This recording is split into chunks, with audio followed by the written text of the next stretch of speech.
Nous allons faire un exemple de recherche d'extrémum absolu pour une fonction qui est définie sur un intervalle fermé et aussi de son point d'inflexion. On a le graphique à côté pour vérifier si ce qu'on trouve a de l'allure. Donc, première étape, quand je veux trouver des extrémums absolus, donc min absolu et max absolu, sur une fonction définie sur un domaine limité. Donc ici, on ne le voit pas beaucoup, mais on a des points qui terminent, des points noirs, des points pleins qui finissent, qui mettent un terme ici au graphique de la fonction. Donc, première étape, on va devoir trouver des valeurs critiques. Donc, les endroits où il sera possible de trouver des mix, des min ou des max relatifs. Donc, on se lance. Il faut donc dériver notre fonction. Il faut calculer f' de x. Donc, la dérivée de 2x3 plus 3x2 moins 72x, ce sera 6x2 plus 6x moins 72. Cette dérivée-là existe pour toute valeur de x. Donc, les seules valeurs critiques possibles seront lorsque la dérivée sera égale à 0. On peut mettre un 6 en évidence. Il me restera x2 plus x moins 12, toujours égal à 0. Et je vais factoriser mon tridôme.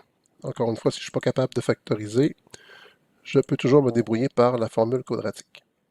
Donc ici, deux nombres dont la somme est 1 et le produit est moins 12. On aura plus 4 et moins 3. Alors, on a dit plus 4 et moins 3. L'ordre n'a pas d'importance. Égale 0. Donc 4 plus moins 3, 1. 4 fois moins 3, moins 12. Ce qui veut donc dire que nos valeurs critiques seront dans l'ensemble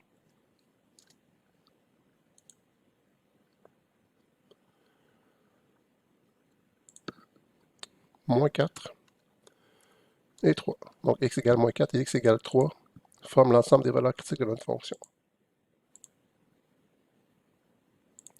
Donc s'il y a des min ou des max relatifs qui pourraient éventuellement devenir absolus, hein, ils seront parmi ces deux valeurs-là. Et on voit que ça a du sens ici pour moins 4 et pour 3. Maintenant, évidemment, normalement, je n'ai pas le graphique avant de faire le problème.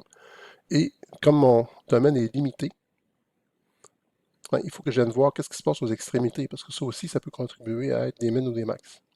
Donc, ce qu'on va faire maintenant, c'est un peu caché qu'on utilise la dérivée première, mais comme on a une fonction continue, on n'aura pas besoin de faire grand test. On va juste venir évaluer notre fonction aux extrémités et aux valeurs critiques en le faisant dans l'ordre numérique.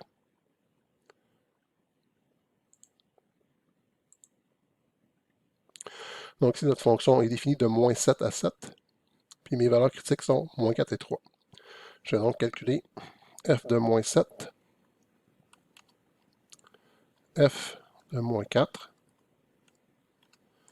f de 3 et f de 7, qui est la limite supérieure de mon domaine. Et on évalue ça ici dans notre fonction de départ, donc dans 2x3 plus 3x2 moins 72x. Alors si on dit que x égale moins 7 et qu'on calcule f de moins 7, on obtient moins 35. Maintenant, si on dit que x égale moins 4, qu'on remplace dans la fonction de départ, dans f de x, on a que la fonction vaut 208. Dans f de 3,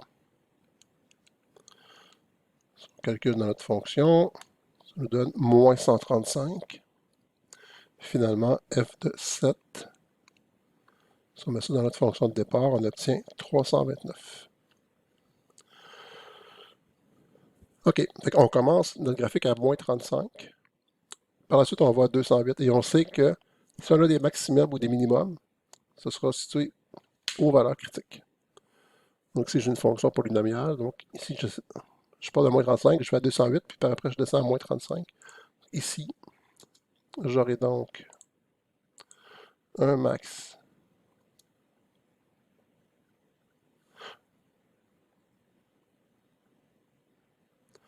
Après, je redescends à moins 35. Ici, j'aurai un min. Et ici, j'aurai un max encore. Donc ici, j'aurai un min. Donc ici, avant, j'avais aussi un min.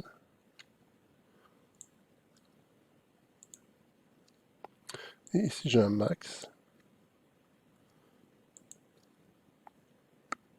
Maintenant, dans mes deux max, lequel est le plus gros? C'est 329. Donc c'est 329 qui est mon maximum absolu. Donc l'autre ici sera un maximum relatif. Le plus petit de mes mines, c'est moins 135, donc c'est lui qui est l'absolu. Et celui-là ici sera un relatif.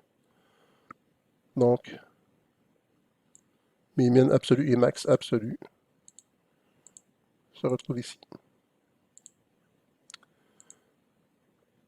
Bon, là, je me suis beaucoup fié sur le fait que j'avais une fonction polynomiale. Ça ici.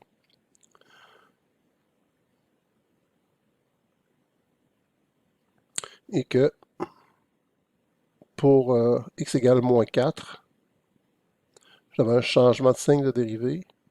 Même chose à x égale 3 ici. J'ai un changement de signe de dérivée.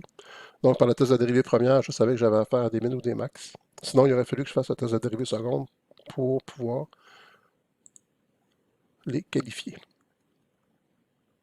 Maintenant, si on veut trouver le point d'inflexion de notre fonction, on aura besoin de trouver quand est-ce que notre dérivée seconde vaut 0 ou n'existe pas. Notre dérivée première, c'est 6x2 plus 6x moins 72. On va aller faire notre dérivée seconde. Donc f' de x égale. Je dois donc dériver ma dérivée première, qui est 6x2 plus 6x moins 72. J'aurai 12x plus 6 égale 0. Je n'ai qu'à résoudre. 12x égale moins 6. X égale moins 1/2.